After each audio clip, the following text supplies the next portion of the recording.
아마 예전에 저도 한번 나눈 적이 있는데요. 한번 들어보셨겠지만 우리 사회를 가리켜서 여러 가지 별명이 있는데요. 현대 사회를 가리켜서 부르는 사람들의 별명이 있는데 그중 하나는 피로 사회입니다. 피로 사회. 그러니까 저도 이 별명을 두고 생각해 보니까 이게 참 딱 맞는다는 그런 생각이 들었어요. 피로 사회라는 게. 그러니까 학생들도 그런 말 제일 많이 하지 않나요? 피곤하다고, 밤새워 공부한다고 피로하고, 또 직장인은 직장인대로 피곤하고, 사업가들은 사업가대로 피곤하고, 엄마도 피곤하고, 아빠도 피곤하고, 할머니도 애 보느라고 피곤해요. 그러니까 우리 모두는 다 피곤합니다. 저도 요즘에 피곤해 보인다는 이야기를 많이 듣고요. 근데 이제 재미있는 점은요, 그렇다고 해서 그 사람들이 일만 하고, 그러니까 사람들이 일만 해서 피곤하고 막 여가 생활이 없는 것도 아닙니다. 실제로 여기 우리 박승현 집사님도 계셔서 제가 감히 이런 말 하기가 좀 그렇지만, 제가 그 여행에 관심이 많아서 기사를 보는데요. 얼마 전에 그런 기사를 봤어요. 그 코비드 후에 크루즈 타는 그 1인당 경비가 한 40%가 올랐다고 해요. 나중에 제가 팩트 체크는 여쭤볼게요. 그리고 그 이유는, 그렇게 경비가 오른 이유는 그만큼 디맨드가 많아졌다기 때문이죠. 그러니까 사람들이 그만큼 여행을 가고 싶다는 거예요. 그러니까 제 주위만 봐도 정말 여행 가는 수가 부쩍 늘은 것 같아요. 막 인스타그램 보면 저 빼고 다 여행을 가는 느낌? 이제 그렇다면 이제 흥미로운 것이죠. 사람들은 여가를 즐기고, 지금 오늘날처럼 어떤 물건을 사는 것보다, 요즘 젊은이들은 그래요. 물건을 사는 어떤 띵보다는 익스피리언스를 중요시 여긴다고요. 그러니까 예전에는 물건을 사고 쟁여놓는 걸 좋아했는데, 이제는 그 돈을 투자해서 어떤 익스피리언스를 즐기고, 또 워라벨이라고 해서 이렇게 일과 삶의 밸런스를 맞추려 하는데, 사람들은 왜 그 어느 때보다 피곤하다고 하는 것일까요? 그러니까 다시 말해서 우리가 이렇게 피로한 데에는 단순히 어떤 육체적인 노동 이상으로 또 다른 어떤 근본적인 이유가 있을 것 같다는 것이죠. 그러니까 어쩌면 저는 오늘 말씀을 준비하면서 오늘의 본문에 나온 이야기는 이런 우리가 살고 있는 이런 피로하고 빡빡하고 한 그런 현대 사회의 그런 축소판을 오늘 본문이 보여줌으로써 우리의 삶이 왜 이렇게 쉼이 없는지, 우리의 삶이 늘 이렇게 쫓기는지, 그렇다면 여기에 대안은 무엇인지에 대해서 성도님들과 한번 나누어 보려고 합니다. 그래서 이제 본문을 살펴보려고 하는데요. 본문은 이렇게 시작이 되죠. 그 후에 유대인의 명절이 되어 예수께서 예루살렘에 올라가시니라. 그러니까 오늘 본문은 명절, 그러니까 이 축제 현장에서 시작이 됩니다. 축제 현장에서 시작이 돼요. 물론 요한이 이게 어떤 명절인지 우리에게 알려주지 않았기 때문에 우리가 추측할 수밖에 없겠지만, 분명 명절이라고 했을 때, 유대인 명절이라고 했을 때 분명 많은 이제 유대인들이 이 예루살렘에 몰려와서 이 절기를 즐기며 이제 어떤 잔치를 벌이고 있었겠죠.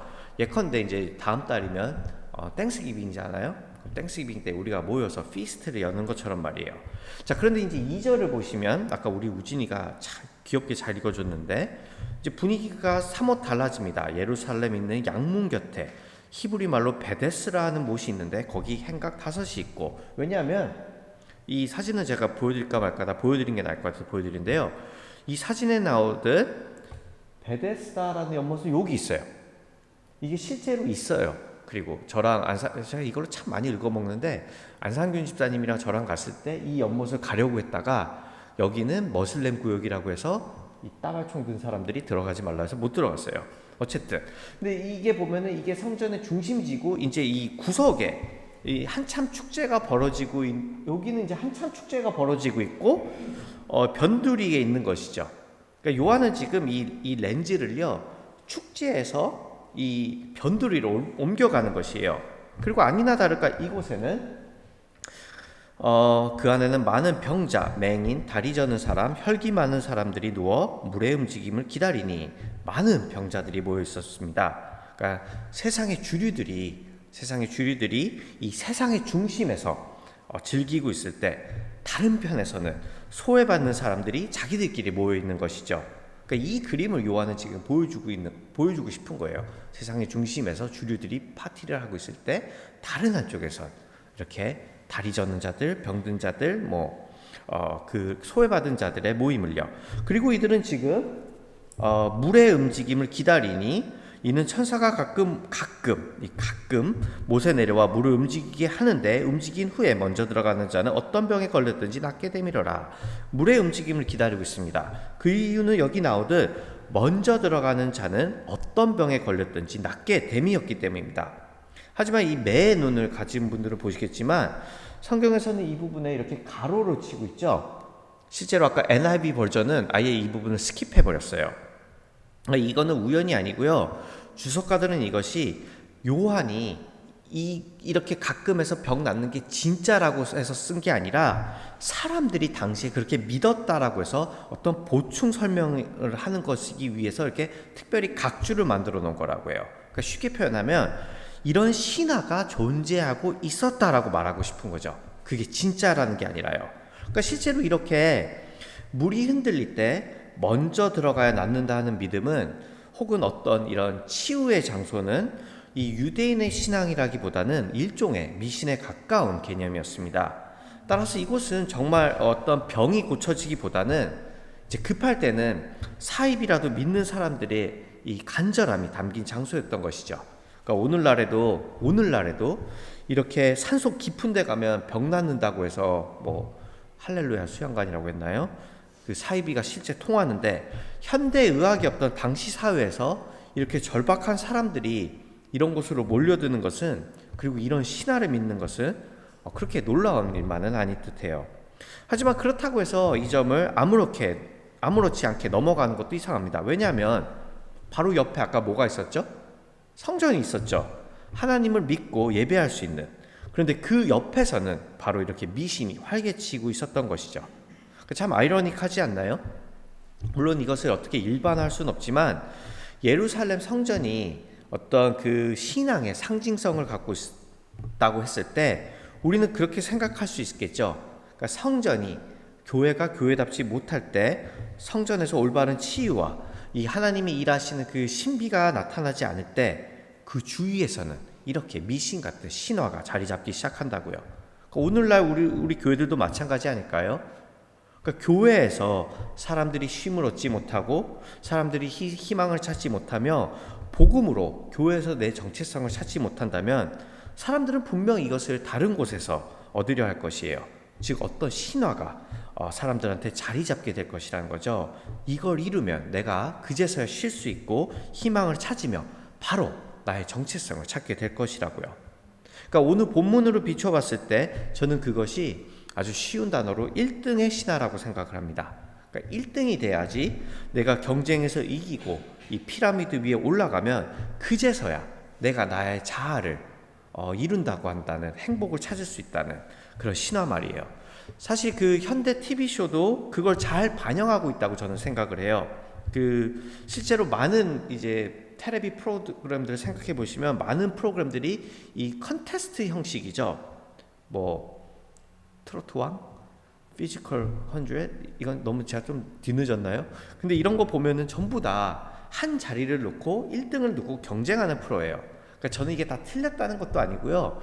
이런 프로를 보지 말아야 된다는 것도 아니에요. 하지만 이게 경쟁을 하고 1등을 추구하는, 그 1등을 추구하고 추앙하는 우리 사회를 반영하고 있다는 것이죠. 그래서 사람들은 1등만을 기억하고 이 텔레비에 이런 거에 신경을 쓰고요. 하지만 이런 경쟁 사회의 문제는 무엇일까요? 또 다른 면은 무엇일까요? 그러니까 아까 서론에서 말씀드렸듯이 늘 경쟁하다 보니까 우리는 힘들고 피곤한 것이에요. 그러니까 쉬지를 못합니다. 경쟁에서 혹시라도 떨어질까봐. 실제로 오늘날 사회의 독특한 점은요, 우리가 남들하고 경쟁할 뿐만 아니라요, 이거는 제가 예전에 나누기도 했는데 한번 읽어드릴게요.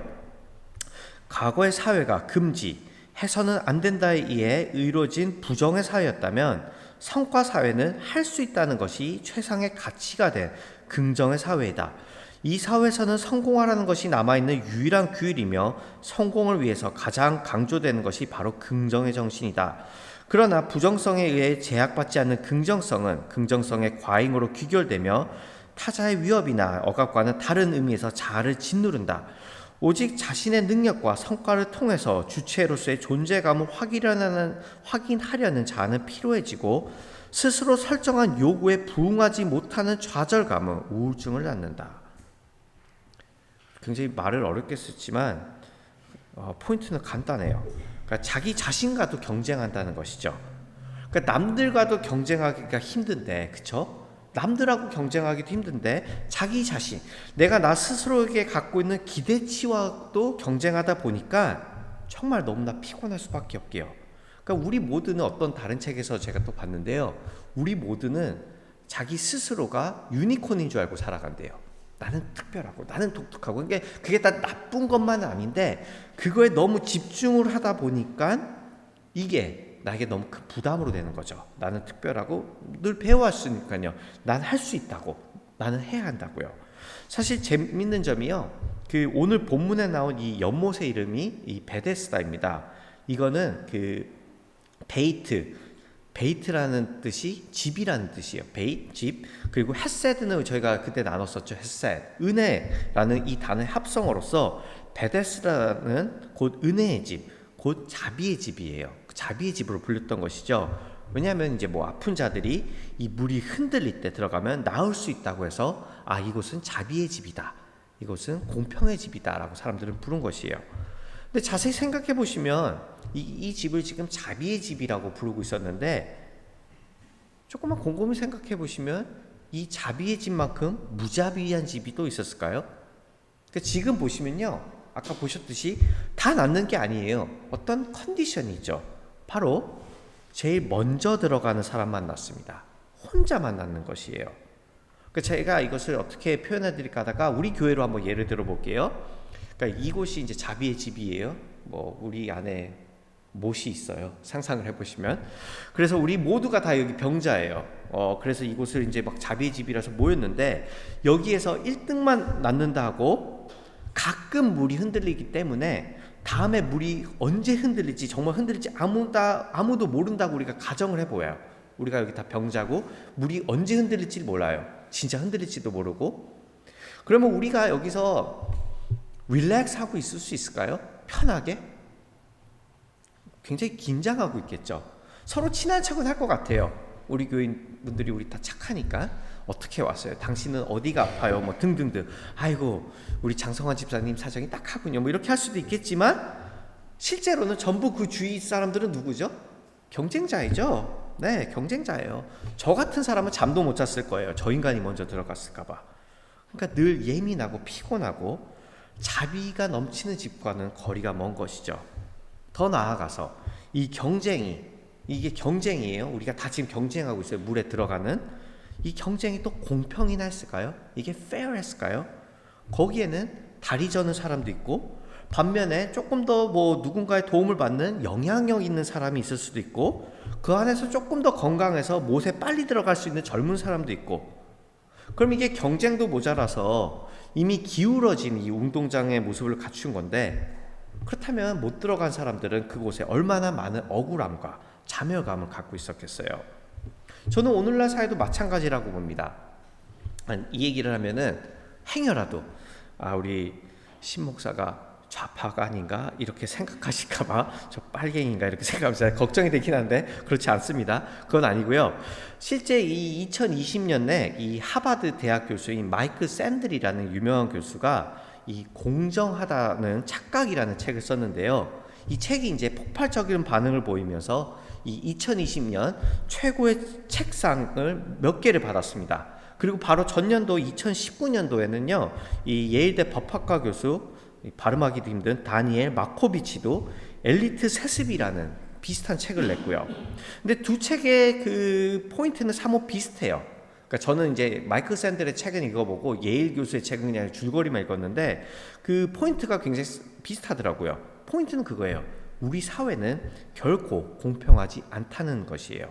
그러니까 누군가는 좋은 부모 밑에서 좋은 환경에서 자라고요. 누군가는, 아주 간단하게 설명하면 누군가는 찬스도 제대로 없어요. 그러니까 기울어진 운동장이죠. 그러니까 저는 근데 이 책을 읽으면서 저는 자신 있게 제 개인적인 퍼스널 익스피리언스로 말할 수 있을 것 같아요. 저는요, 제 아이들이, 그러니까 제 자녀들이 제가 예전에 선교 다녔던 우리 아리조나 아이들보다 훨씬 더 비교할 수 없을 만큼 유리한 위치에서 인생을 시작했다고 생각합니다.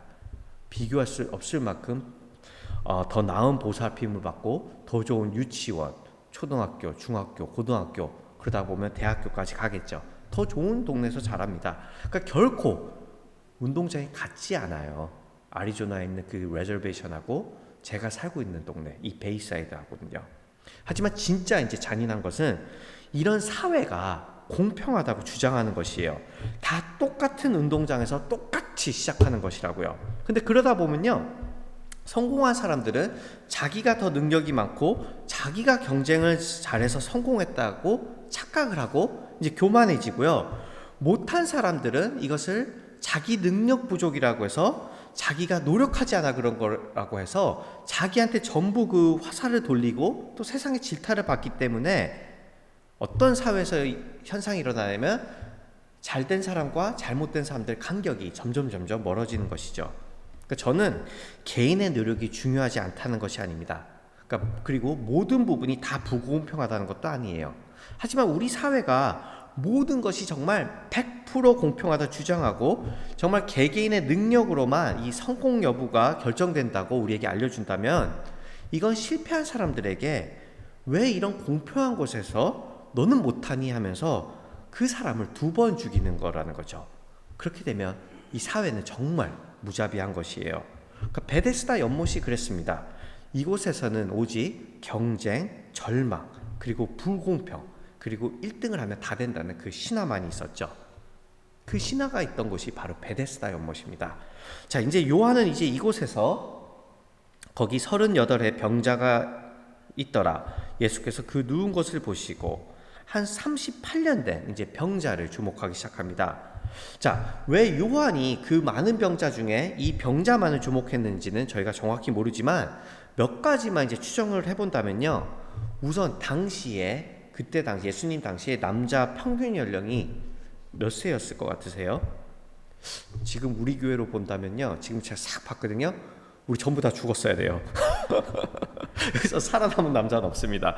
당시 평균 연령이 40세라고 해요. 그러니까 평균 연령이 40세라고 했을 때 38년 동안 아팠다고 하면은 이거는 전 인생을 거쳐 다 아팠다고 우리가 볼 수 있겠죠. 그러니까 이 사람은 사람이 살 수 있는 인생을 다 아픈 것이에요. 또 그가 누워있다고 했을 때 그는 죽었다 깨나도 이 못에 먼저 들어가는 그 경쟁에서 결코 이길 수 없음을 요한은 알려주는 것이죠. 그게 요한이 지금 알려주고 있는 백그라운드예요. 자, 이런 그에게 병이 벌써 오래된 줄 아시고 이르시되 내가 낫고자 하느냐. 주님은 이제 물으십니다. 네가 낫고자 하냐고요. 여러분들은 이 질문을 어떻게 생각하시나요? 한편으로 보면 주님께서 이 사람의 의지를 묻는 거라 볼 수도 있겠죠.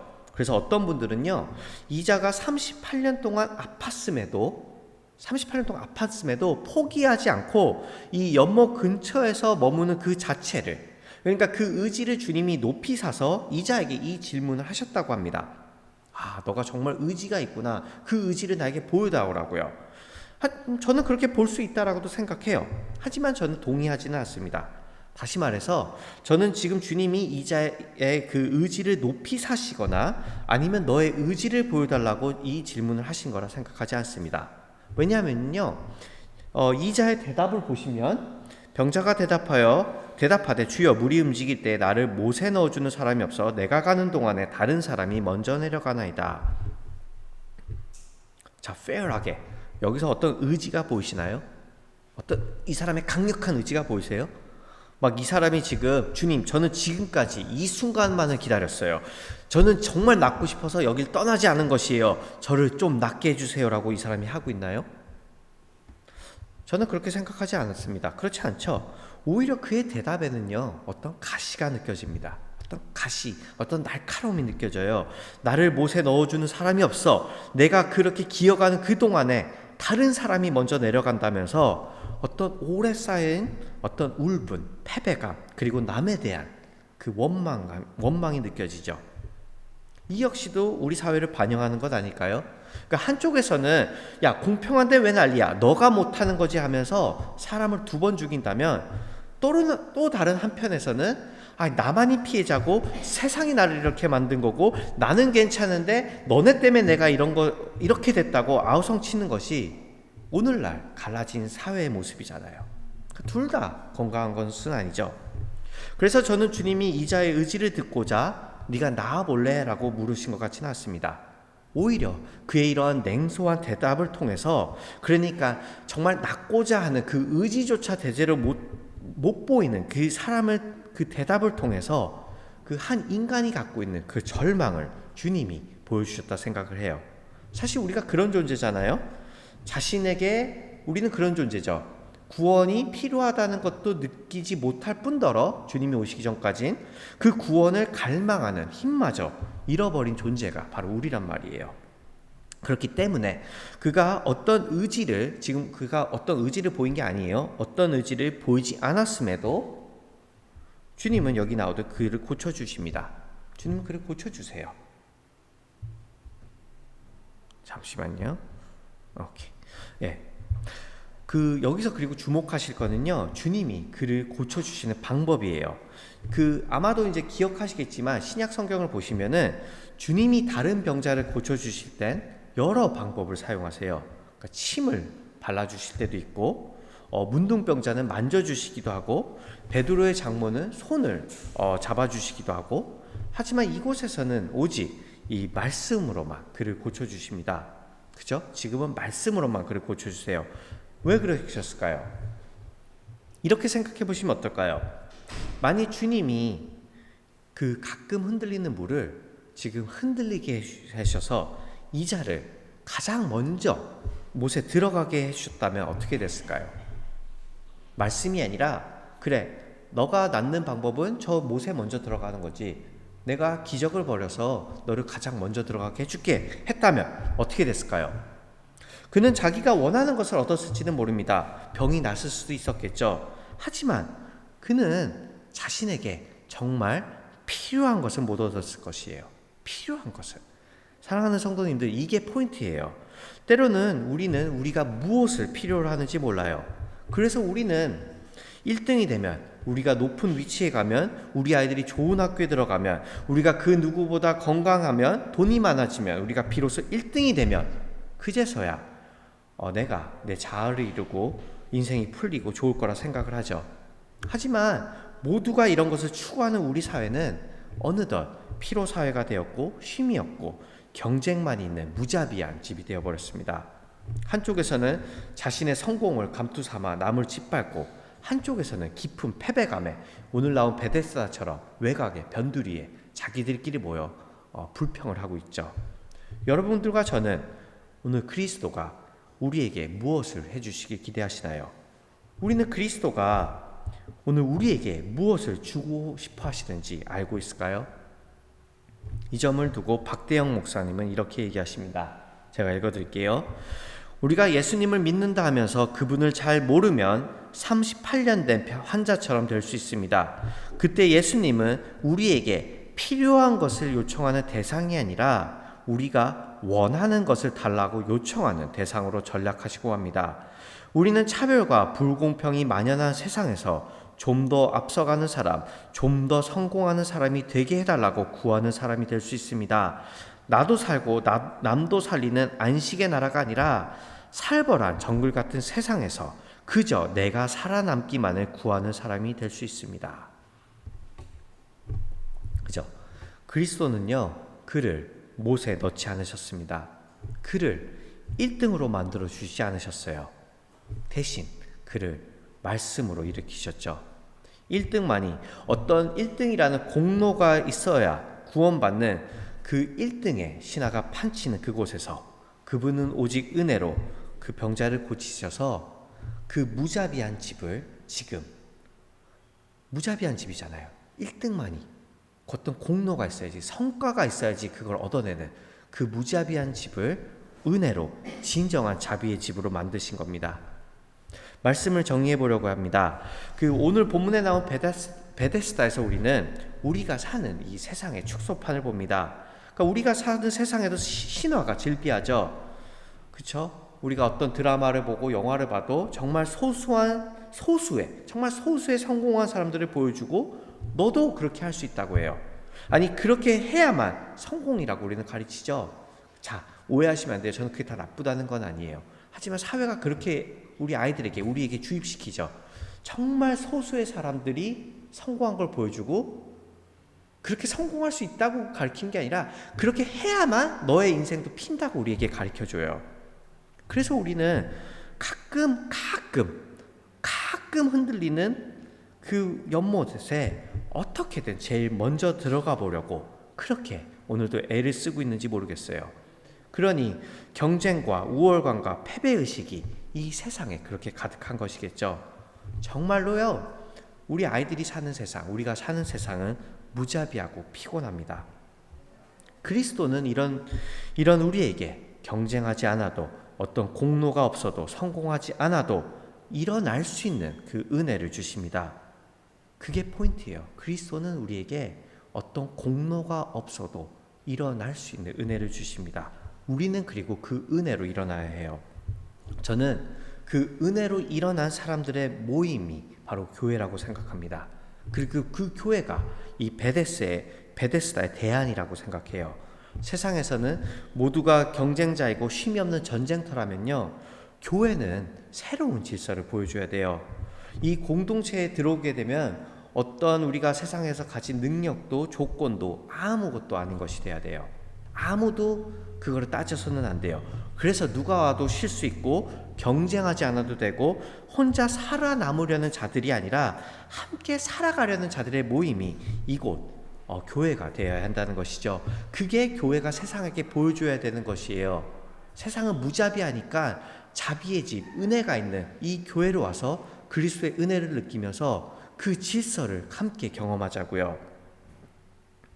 낮은 자가 높은 자 되는 그런 신비가 있는 곳, 공로가 아니라 은혜가 넘치는 곳, 그 그리스도의 자비의 집이 우리 한 사람 한 사람 그리고 우리 교회가 되기를 주님의 이름으로 축원합니다.